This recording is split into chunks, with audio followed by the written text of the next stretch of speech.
Most of those fears come from our basic needs. People have to exist, people have to live. We worry about our food, our drink.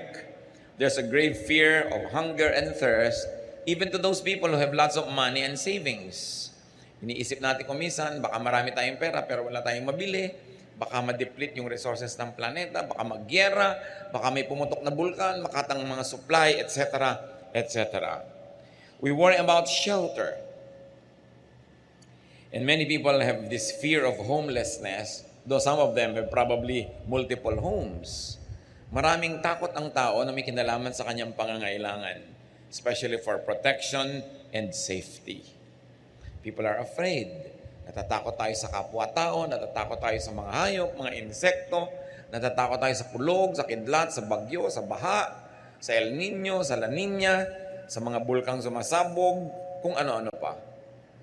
And of course, people fear death. And the fear of death is on top of many people's lists of grave concerns. Yun yung mga basic needs natin. Pero hindi lang naman yun ang need ng tao. People are also sometimes bothered by what you might call intermediate needs. The need for acceptance.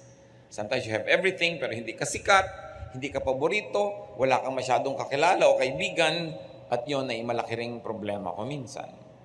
We need affirmation. Dapat natin nadidinig, very good, you are welcome, ang ganda mo, ang ganda ng damit mo. Hindi tayo sapat na nasisiyahan na gusto natin ang itsura natin, kailangan gusto rin ang kapwa natin. We need affirmation. And we need comfort. Physical comfort, spiritual, and emotional comfort. Because of these needs that sometimes go unmet, many people have trouble and people lack peace. Then there are the so-called higher needs. Aside from all that, people also need peace. Minsan nasa iyo na lahat, pero magulo yung kalooban mo, hindi ka tahimik, parang nababaliwala ang lahat. Parang kuminsan nasasayang ang mga accomplishment, ang mga naipon, ang mga kuminsan kasikatan pa, pag ang tao hindi matahimik, walang kapayapaan. Higher needs might also include our need for righteousness. Dapat nating laging maalala, dapat tayong makumbinsin na tayo'y tama, na natutuwa sa atin hindi lang mga tao, pati ang Diyos. Because we have such a thing as fear of evil. Fear of our own demons. Fear of results of wrongdoing. Kaya maraming mga tao sa kanilang guilt, sa kanilang hirap ng loob dahil sa mga maling ginawa na alam nila, hindi rin masaya sa buhay. Because we have fear of punishment for wrongdoing, and many people are also obsessed with fear of going to hell. Those kinds of fears. Higher needs also include the needs of our spiritual life and eternal life. Kailangan natin ng eternal bliss. Hindi tayo kontento na masaya dito sa buhay, kumpleto ang pangangailangan, kailangan masaya rin tayo at nakakatiyak ng pupuntahan ng ating espiritu, na tayo'y ligtas, na tayo'y babalik sa Diyos. People need assurances of heaven after this life.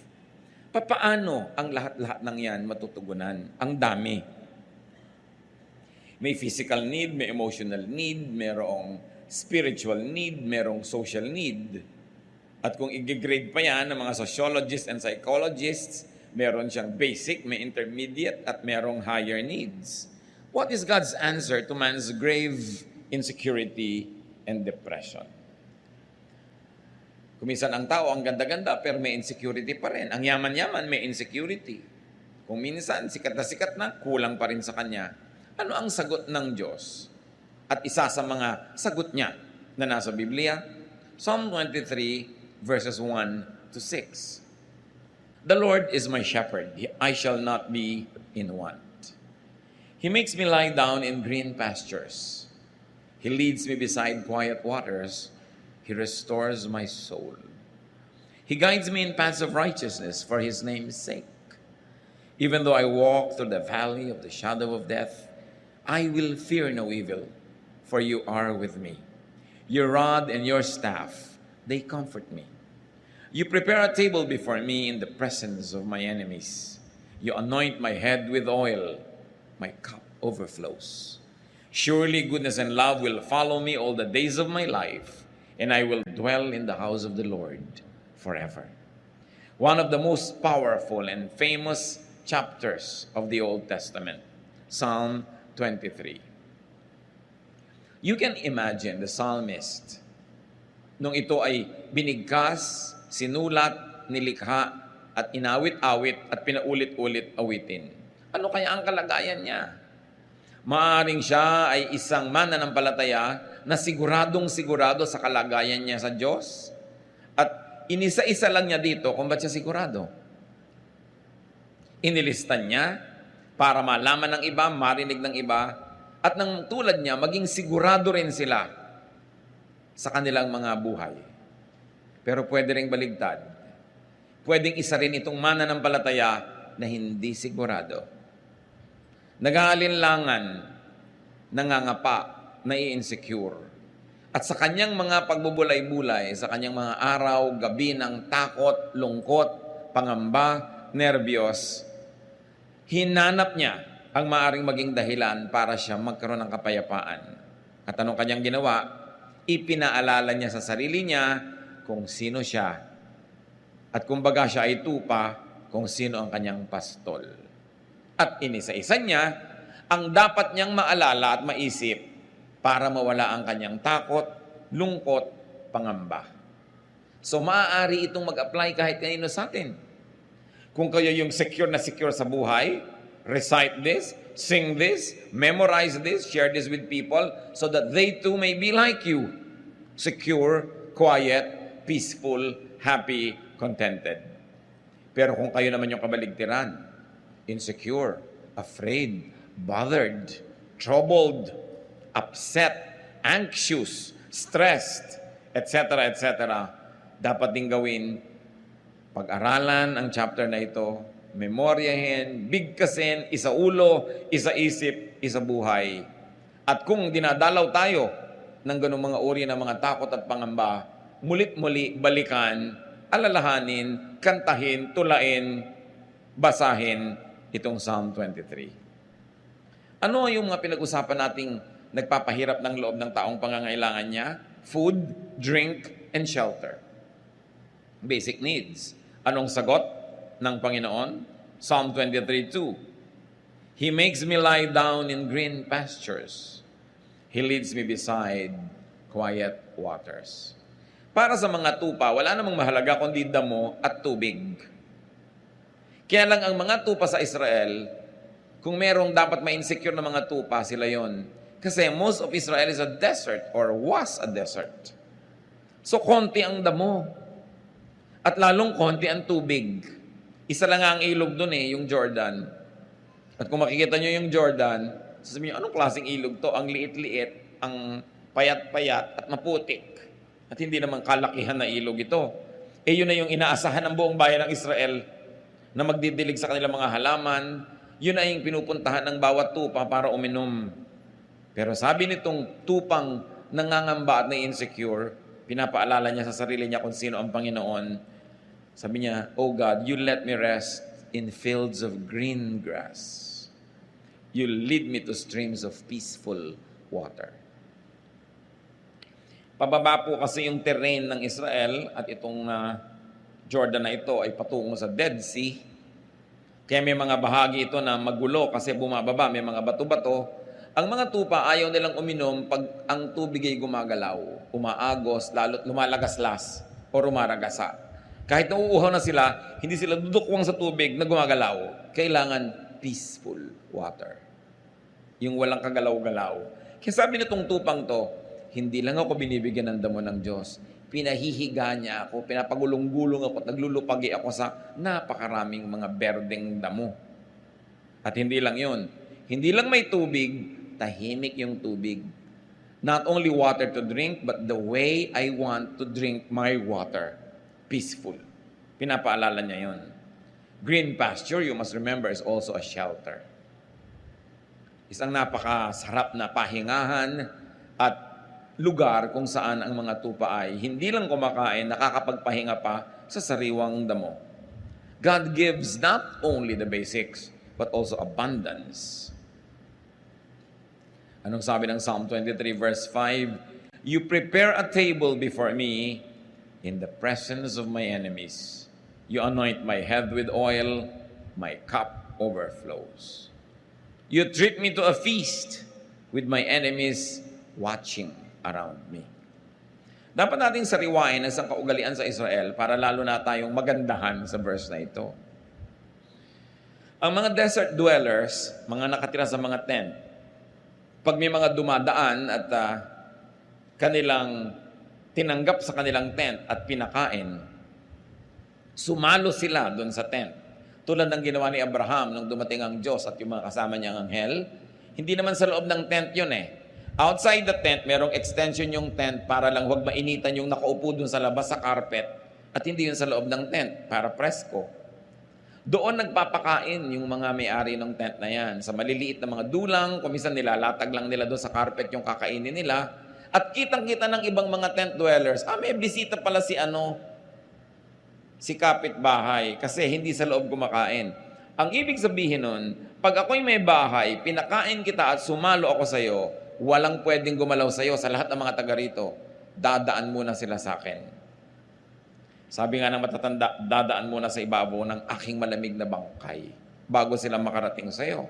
So anong ibig sabihin? Na yung shepherd prepares a feast for you in the presence of your enemies. Sinasabi ng ating shepherd, walang makakagalaw sa kanyang mga tupa na hindi mo nadadaan sa kanya. At willing siya na ibigay maging ang kanyang buhay to protect us from our enemy. Of course, we have earthly, worldly enemies, but more than that, we have our spiritual enemy, Satan. At sinasabi ng Panginoon, our shepherd, mamamatay na muna ako bago mo siya mapatay. At talagang ganoon ang ginawa ng Panginoong Jesus. Namatay siya para sa atin, kaya hindi na tayo pwedeng patayin ng kalaban kasi kinuha na ng Panginoon ang ating lugar at siya na yung namatay para sa atin. Ibig sabihin din nung sa Revelation, behold, I stand at the door and knock. Whoever opens the door, I will come in and eat with him. Yun na naman ang sinabi ng Panginoon. Eat na naman. Kainan na naman. Isa na naman kahulugan, pag pinapasok mo ako sa iyong puso, magiging shepherd mo ako. Magiging host mo ako. Ako na muna ang mamamatay bago ko payagan na may mangyayaring masama sa iyo. That is Eastern etiquette. At kakambal pa ng etiquette na yan, yung you anoint my head with oil. Sa init ng disyerto, na halos ikabiyak ng utak at bungo ng mga tao sa init at bitak-bitak ng kanilang anit, pag dumating ang isang bisita, kung pinapahalagahan ng host, binubusan niya ng konting langis dito sa ulo. Para manariwa ang lakas, ma-refresh. Kuminsan, hindi natin na-appreciate yan kasi yung panahon sa atin, malagkit, ayaw natin ng langis pag nahihirapan tayo at mainit. Pero sa tuyong-tuyong disyerto, napakahalagang bagay nun. At sabi niya, you anoint my head with oil. My cup overflows. So bukod sa binibigyan mo ko ng dangal, dahil binibigyan mo ko ng anointing on my head, pag binigyan mo ko ng maiinom sa aking sasadlan, umaapaw. Again, Eastern etiquette. Gusto natin pag nagbibigay, apaw. Kaya kung minsan meron kang kasama sa bahay, sinabi mo na, konti lang ang iinumin ko, aapawin pa rin niya yun. Kaya mo, binibili natin ng tubig, mahal yan, huwag mong ilagay lahat, aapawin pa rin niya, kasi sanay siya sa etiquette na dapat umaapaw. Kaya sa mga probinsya natin na hindi pa tayo masyadong naiiba at magaganda pa yung kaugalian, bibigyan ka ng pagkain, isang bundok sa plato mo, yung apaw-apaw. Ganon kasi ang magandang kaugalian sa silangan. Ang context kasi niyan, there's always famine, there's always hunger, there's always poverty. So ipinapakita sa iyo sa pagmamahal ng tao na ang daming binibigay so sobra-sobra. Ibig sabihin, hindi ka pinagdadamutan.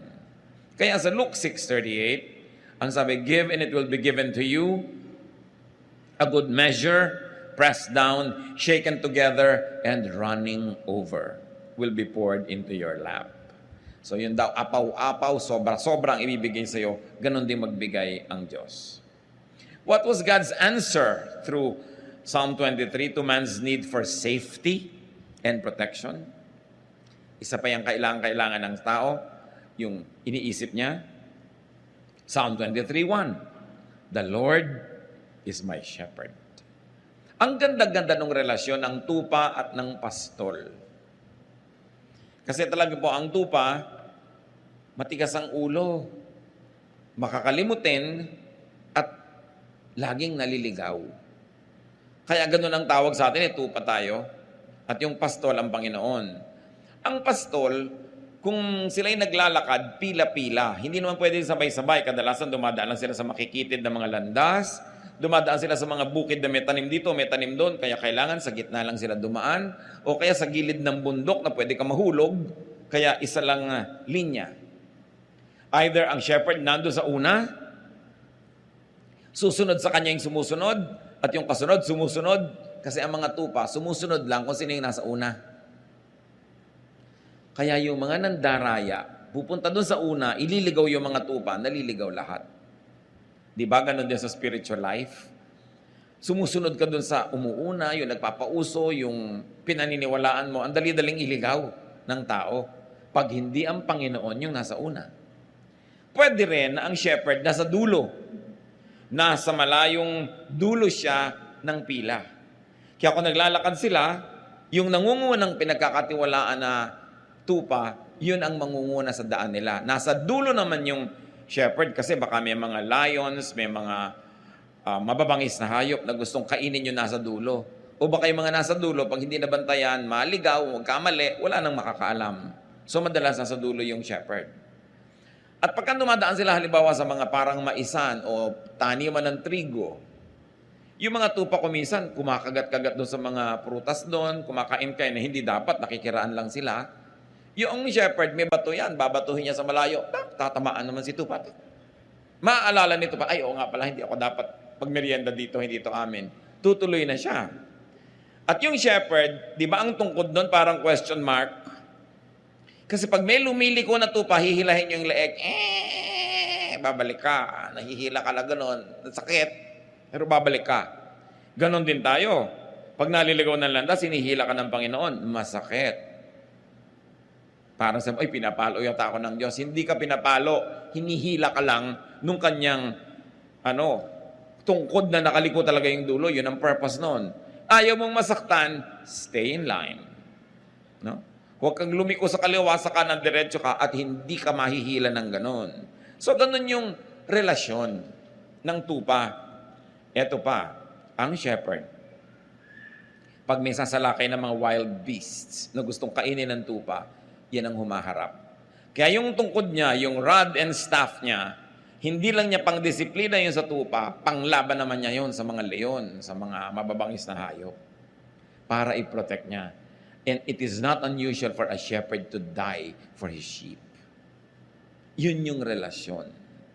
Ang shepherd, pagka gabi na at matutulog sila sa isang lugar, pag umagang-umaga na at aalis na sila, meron siyang sipol o kanta o huni, madidinig ng mga tupa niya yon, susunod na sila at lalabas. Bakit? Kasi po, pagka ang mga tupa ay nandun sa desert, hindi lang naman sila ang tupa sa balat ng lupa. Marami pang iba. Marami ring ibang shepherd. So sa gabi, inaabot sila ng gabi siyempre sa mga ilang na lugar. Saan sila matutulog? I have seen some of these structures in Africa na maaaring kamuka ng mga nandoon din sa Israel. Na merong mga matataas na mga tinik, yung mga matitinik na mga sanga, iniipon niya ng mga katutubo, ginagawang parang bakod. Bilog, meron lang gate. Yung mga baka o mga tupa na nanginginain kung saan-saan, paggabi doon sumisilong para itong hotel ng mga hayop. Merong siga sa gitna, merong fire, kasi ayaw lumapit ng wild beast sa fire. At hindi sila agad-agad makakasalakay kasi may matataas na bakod nga ng mga siit-siit at mga tinik-tinik na inipon. Ngayon, ang mga tupa at mga pastol, nagkakasama-sama sa loob ng iisang ganong silungan or hotel. Nagbibigay sila ng konting bayad doon sa may-ari nun, pero paggabi, halo-halo sila doon. Yung matatalinong mga shepherd, umagang-umaga pa lang, madilim pa lang, aalis na siya at ang kanya mga tupa. Bakit? Kasi sa gabi humahamog o umuulan. Maaaring yung mga konting mga lupa na parang korting palanggana na yung porous yung kanyang lupa, hindi bumababa agad ang tubig. Maaaring sa gabi nakakatch ng konting ulan yon. At yung mga damo, konting ulan lang, tumutubo bigla. So ang gusto ng shepherd, pag umagang-umaga, silang mauna doon sa tubig. Kasi pag nag-inom na yung tupa niya, ubus na yon. Yung mga huling gumising, maubusan na. O kaya sila yung nakakain sa konting damo.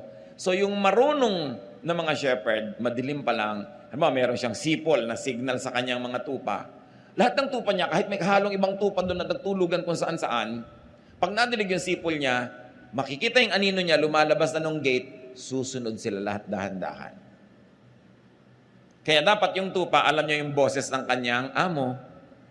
At yan yung sinasabi ng Panginoon na mag-ingat kayo.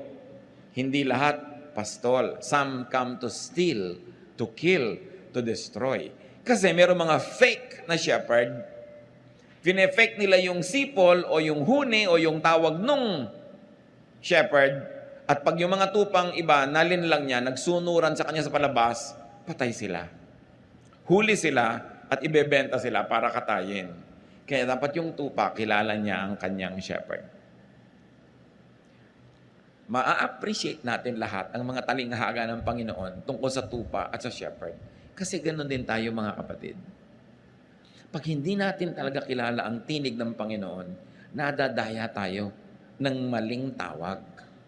Nadadaya tayo ni Satanas, nadadaya tayo ng ating emosyon, nadadaya tayo ng ating mga desires, ng ating greed, ng ating lust.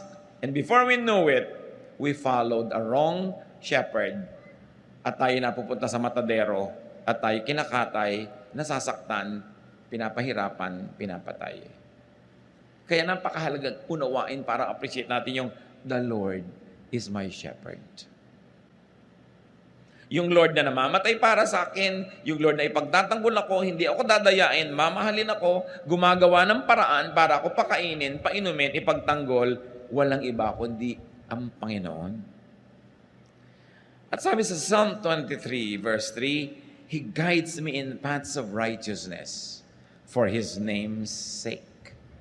Or because of His name, because of who He is, He guides me. According to His name, according to the meaning of His name, which is shepherd, He guides me. Hindi niya ako lilitsunin o kakainin. Hindi niya ako ipapahamak kasi ang pangalan niya, shepherd. At siya ang aking shepherd. Psalm 23 verse 4, Even though I walk through the valley of the shadow of death, I will fear no evil. For you are with me. Your rod and your staff, they comfort me. Yung pinag-uusapan natin yung tungkod niya. Ano pa ba ang hihigit sa kamatayan na nakakatakot? Wala na. I may walk through the valleys as dark as death, sabi noong tupa, but I won't be afraid. You are with me. And your shepherd's rod makes me feel safe. Pag nakikita nung tupa, yung daladala nung shepherd na tungkod, sabi niya, yan ang gagamitin niyang pamalo sa mga kalaban. Yan ang gagamitin niya pang protect sa akin.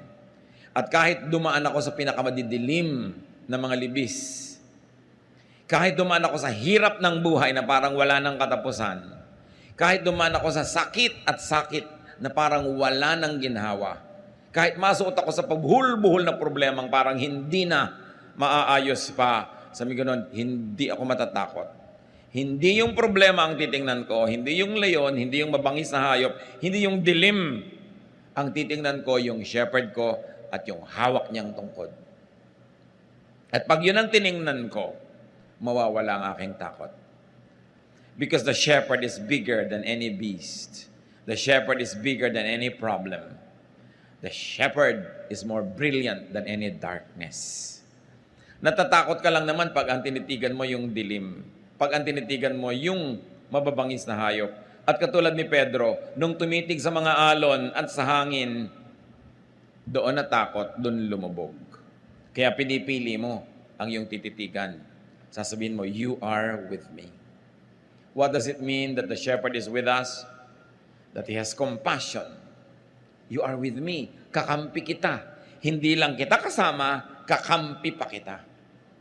At nakakapagbigay yon ng lakas ng loob. Sabi, your rod and your staff comfort me.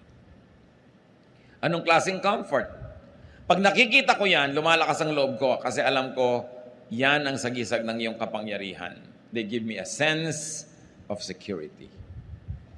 At tungkol pa rin sa mga insecurities, sa pinag-usapan na natin, Psalm 23 verse 5, you prepare a table before me in the presence of my enemies. Walang makakagalaw sa akin. At hindi lang yon, ine-estima mo ako, pinapahalagahan, there is great acceptance here and affirmation. You anoint my head with oil, my cup overflows. So there's comfort, and there's honor, and there's dignity. Ibang klaseng shepherd ito. Ganun siya mag-alaga sa kanyang mga tupa. What else is God's answer to man's need for peace of mind? Diba pinag-usapan din natin, kailangan natin yan.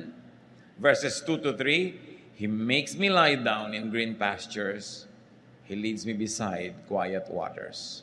He restores my soul. He guides me in paths of righteousness for His name's sake. Kailangan natin yan to restore, to be restored. Yung mga nervyos, humupa. Yung mga takot, mawala.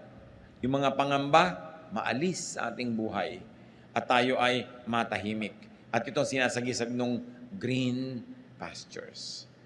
It does only feed, it also refreshes. It also empowers. Quiet waters. Pag nagbigay ang Panginoon, hindi lang tubig pero magulo nga, tahimik.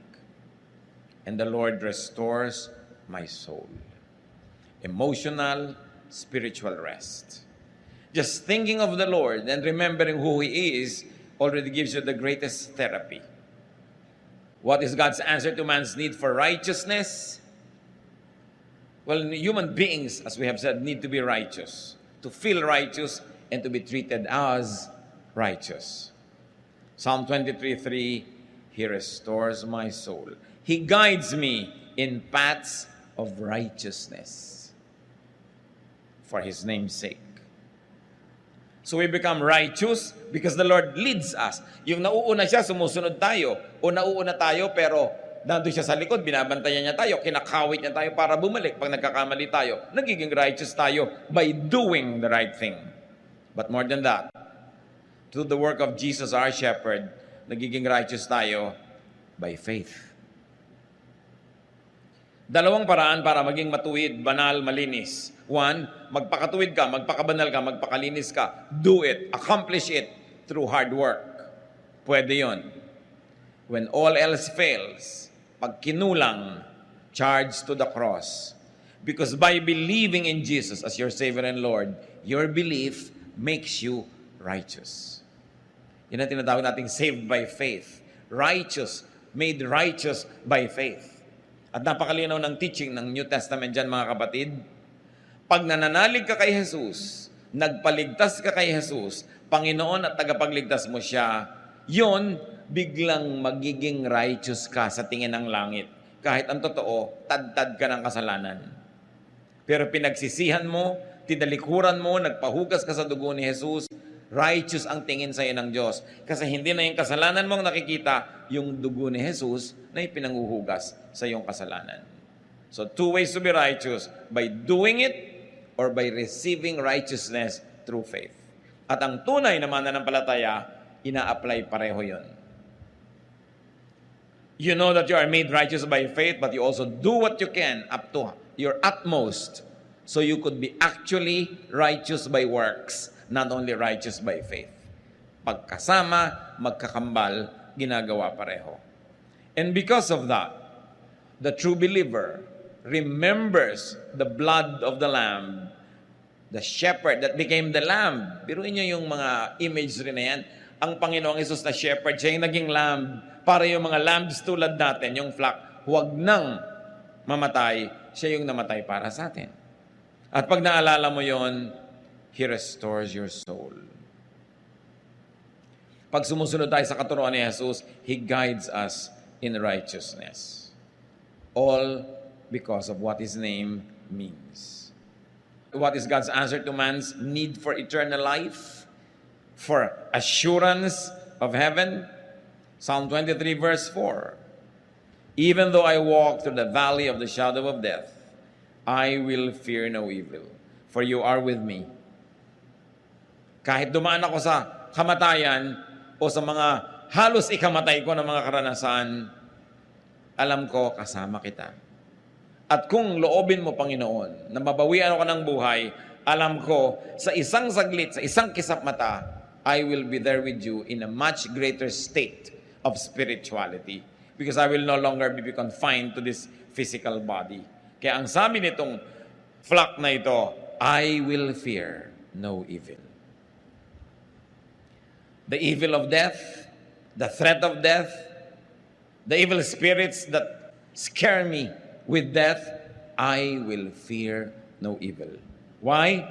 Because you are with me. And because of all of this, Psalm 23 verse 6, surely goodness and love will follow me all the days of my life, and I will dwell in the house of the Lord forever. Nakakatiyak yung tupa na dahil kilala niya ang kanyang shepherd, he or she will dwell in the house of the Lord forever. Dahil saan siya dadali ng shepherd niya? Sa house of the Lord. Sa eternal life, in the presence of God, our Father, our Creator. Sabi niya, surely goodness will follow me. What goodness? Whose goodness? God's goodness. I may not always be good, but God's goodness will always be with me because He is my shepherd. And God's love, I may not always be loving, but God's love will prevail. God's stubborn love will keep loving me, even though there are moments when I become very unlovable. So I feel secure. At pwede rin basahin itong mga kapatid, dahil secure ako, dahil ang Lord ang shepherd ko, dahil nakakatiyak ako, surely goodness, my goodness, and love, my love, will follow me all the days of my life. In other words, I will not only be a recipient of God's love and goodness, but because of God's love and goodness to me, I will also be a dispenser and a giver and a channel of goodness and love to others. Bakit pa nga naman hindi magiging loving and good kung secure ka naman sa Panginoon? Bakit ka magiging madamot kung alam mo naman na ang Panginoon ang nagbibigay sa iyo at kung ibinigay mo sa tamang paraan sa mas higit na nangangailangan, alam mong papalitan ng Panginoon. So, goodness and love will follow you everywhere you go. Because you know who you are. Alam mo na ang shepherd mo ang Panginoon, may hahanap ka niya ng tubig, may hanap ka niya ng pagkain, may hanap ka niya ng kanlungan, ipagtatanggol ka niya, magiging mas mabait ka ngayon. Kaya lang naman tayo kuminsan nagiging mabangis kasi natatakot tayong maubusan. Pero kung wala na yung takot mong maubusan, mapagbigay ka na. Dapat. Kaya ka lang naman kuminsan makasarili kasi akala mo wala na, baka magutom ka. Kung alam mong may shepherd ka, magsishare ka. Wala nang dahilan yung mga taong nananalig sa Panginoon, nakakatiyak ng buhay na walang hanggan, at nakakatanggap ng mga blessings sa buhay na ito, wala nang dahilan para ka maging maramot. Para hindi maging mapagbigay, mapagpatawad, kasi nakatanggap ka rin ng pagpapatawad ng Panginoon. Wala nang dahilan para maging masungit ka pa sa iba, samantalang puro kabaitan ng Diyos ang tinatanggap mo. Walang dahilan para hindi ka maging katulad ng iyong shepherd. Kaya sabi, surely goodness and love will follow me all the days of my life. I will always receive goodness and love from God, and I will always give goodness and love to my fellow men. I will be a little shepherd to other people. Walang mas mataas sa pagtanaw ng utang na loob sa ating shepherd, kundi sa maging munting mga shepherd din tayo sa iba. Ang pinakamabisang pagpapasalamat sa Panginoon ay yung ibahagi din natin sa iba, yung tinatanggap natin sa Kanya. Napakainam na isipin yon, sapagkat may dahilan ka naman to be secure. And I will be in the house of the Lord forever. How do we receive God's answer to man's needs? Paano yun mangyayari? How do you receive God's solution to the problems? How do you receive God's blessings? Nasa verse 1 ang sikreto. Psalm 23 verse 1. The Lord is my shepherd. I shall not be in want. So you don't want these insecurities? Or you want them minimized, removed from your life? Or if you are not having these insecurities now, you don't want them ever? Make God your shepherd. Make God your leader, protector, and provider. Kung minsan kasi mali yung sinusundan natin. Mali yung Diyos natin. Mali yung ating shepherd. Kung kani-kanino tayo nakikinig, nagpapa-impluensya, nervyos tuloy yung inaabot natin, insecurity, fear. Make God your shepherd. He will not be automatically be your shepherd. You've got to invite God. Sabi niya, I stand at the door and knock. Whoever opens the door, I will come in and eat with him. Para yung rule na if P, then Q. If the Lord is my shepherd, then I shall not be in want. When hungry or thirsty, in a physical, emotional, or spiritual way. When broken or afraid. When you walk through your valley of the shadow of death, when alone or lonely, when troubled or anxious or depressed, ask the Lord to be your shepherd. He is only a prayer away. Kung minsan malakas ang loob mong pumunta sa isang lugar, biglang nalaman mo na lang, na-trap ka na pala, isa na palang dark valley. Call on God. Ask Jesus to rescue you. Tulad ng ginawa ni Peter nung lumulubog na siya doon sa tubig. Dati naglalakad siya, pero lumubog. Sabi niya, Lord, save me. Kung kayo ngayon ay nasa isang valley ng buhay nyo, ask God to hold you by the hand, to be your shepherd, and to take you out of that mess. Because God promises to be there. Huwag kayong kakapit sa patalim. Sabi, nagigipit ako, kakapit ako sa patalim. Bakit ka kakapit sa patalim kung nandiyan ang kamay ng Panginoon at inaabot ka? Bakit ka magre-resort sa mga paraan na hindi maka-Diyos? Magulo, mahirap. Lalong lulubog ka at lalong sisikip ang mundo mo at lalong magkakabuhol-buhol ang problema mo. Pag nagigipit ka na, namang problema ka na, it's high time to remember that the Lord is your shepherd. At hindi bagay sa mga tupa ng Diyos yung nagugutom, nauuhaw, nakakagat-kagat ng ibang mababangis na hayop. Kasi umaalis sila doon sa grupo. Kaya dapat stay together. Kaya ang gusto ng Panginoon, fellowship. Do not neglect the fellowship. Attend church, do Bible study, worship together, pray together. Kasi pag humihiwalay ka, naaakit ka ng mga mababangis na hayop na pag malayo ka na sa grupo, malayo ka na sa protection, nalimutan mo na kung sino ka, madali ka na nilang kainin. So ang dapat lang gawin, kung meron man sino sa atin na nalalagay dyan sa dark valley, magbalik loob. Bumalik sa Diyos. Tumawag. Dahil yan ang pinakamadaling tawagan sa lahat, ang ating shepherd. Hindi nagiging busy. Always ready, willing, and able.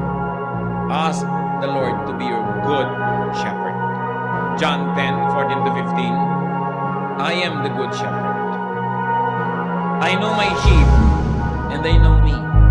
Yung binabanggit ko sa inyo kanina, intimate. Alam ng sheep yung boses ng shepherd niya. Just as the Father knows me, and I know the Father, and I lay down my life. If the Son of God, the King of Kings, is your shepherd, bakit ka may insecure? Ba't ka nanervyosin? Hindi mo business na mag-provide talaga ng damo yung shepherd mo ang naghahanap nun.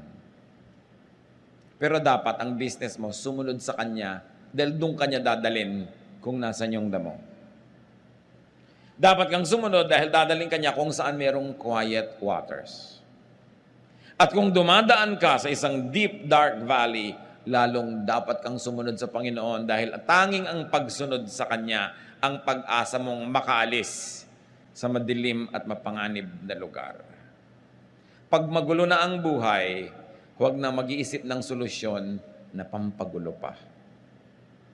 Sometimes may mga quick fixes.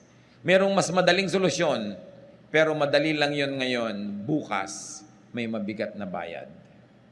Mabuti nang mahirapan ka ngayon sa tamang solusyon, pero bukas, palapit ng palapit ka sa solusyon ng problema mo, hindi palayo. Kailangan, the Lord is our shepherd. So follow the shepherd. Follow Jesus. Spend time, fellowship with the Lord. Dapat na pinaprioritize natin yung ating quiet time, prayer time, Bible reading, our Bible study, worship, service. Alam niyo kung kailan niyo nakaka-fellowship si Jesus? When you serve. Because Jesus is a servant. Sa niya, I came to serve, not to be served. So when we are serving, when we are doing God's work, we are side by side with Jesus. Sabi niya, my food is to do the work of Him who sent me.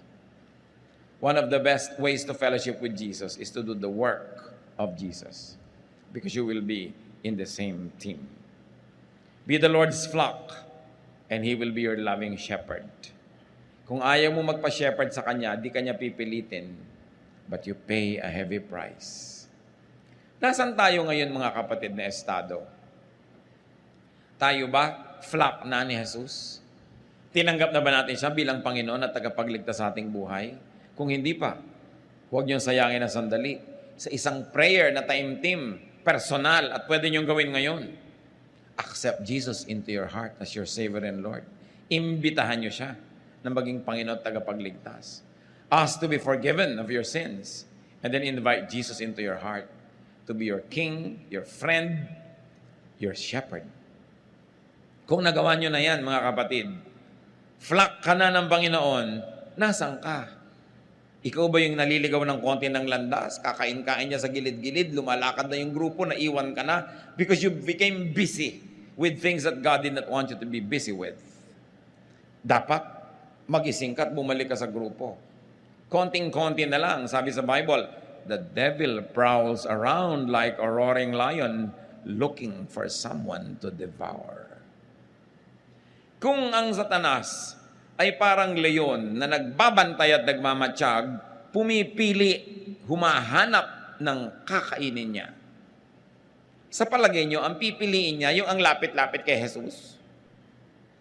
May hawak na radyon. Itong babaeng itong nakaasul, medyo malayo-layo. No? Ito ang madaling kagat-kagatin, wala itong proteksyon. No? Nasa gilid-gilid. Ang lalaking itong nakapula, pwede ito. Ang babaeng itong naka-Adidas. Alam niyo ba na kahit ngayon nakabantay si Satanas?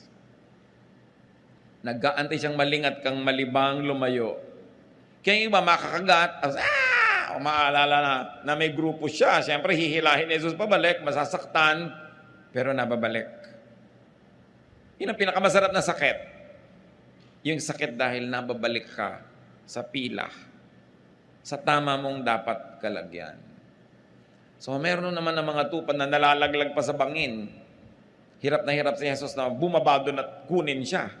At alam niyo yung good shepherd, iniiwan niya yung marami, binabalikan niya yung isa. So utang na loob, huwag mo naman pagurin ng Diyos. Huwag ka na lang lumayo. Para hindi ka na pagpaguran na hanap-hanapin laging nawawala. So ang challenge mga kapatid, dalawa lang. Tupa ka na ba ng Panginoon? At sinabi ko na, kung hindi pa, magpatupa ka sa Kanya. Maging siya ang iyong pastol. At kung siya na talaga ang pastol mo, natanggap mo na siya, suriin mo lang kapatid kung nasan ka ngayon. Kasama ka bang naglalakad? Tumatawag ba siya? Inaantok ka pa, sipol na siya ng sipol, ayaw pang bumangon. Aalis na yung grupo. Nakikinig ba tayo? Nagpapapigil ba tayo kung pinipigil? Sumusunod ba tayo pag pinapasunod? Ama namin sa langit, salamat sa mga paalala. Ayaw namin na magkaroon kami ng mga takot, pangamba, insecurity. Lagi mong ipaalala sa amin kung sino kayo. Kung sino ang iyong anak na si Jesus sa aming buhay. Na siya ang aming pastol. Hindi namin trabaho magpaulan, hindi namin kaya yun. Hindi sa amin nakaatang yung paghahanap ng tubig para sa amin. Pero ang assignment namin, sumunod. At sa pagsunod namin, doon namin makikita yung tubig yung damuhan, yung pahinga, at doon kami makakaalis sa madidilim at mga madadawag na lugar. Ituro mo sa aming maging masunurin sa iyong anak na si Jesus. Magbulay-bulay tayo mga kapatid kung meron tayong mga katigasan ng ulo. Bilang tupa, gusto mo pa ikaw masunod, hindi yung pastol. Ama naming Diyos, maliit na bagay na tumayo kami, pero ang laki ng kahulugan. Pagpapakumbaba, pag-amin ng aming makasalanan at paglabag sa kalooban mo. At higit doon, nagpapasako kami muli sa iyo. Gusto namin uling makasama nung flock mo sa lahat ng bagay. Na kung naglalakad, the same speed, the same direction. Sumusunod, tumatanggap ng pagpapala at proteksyon. At higit dyan, Panginoon, nakakapagbigay kami ng lugod dahil sumusunod kami sa inyo. Mga kapatid, sa ilang saglit, ihingin nyo ng tawad sa Panginoon ang katigasan ng ulo at isuko nyo mismo ngayon sa Kanya. Ibigay nyo sa Kanyang paanan ang alam nyong dapat nyong ibigay.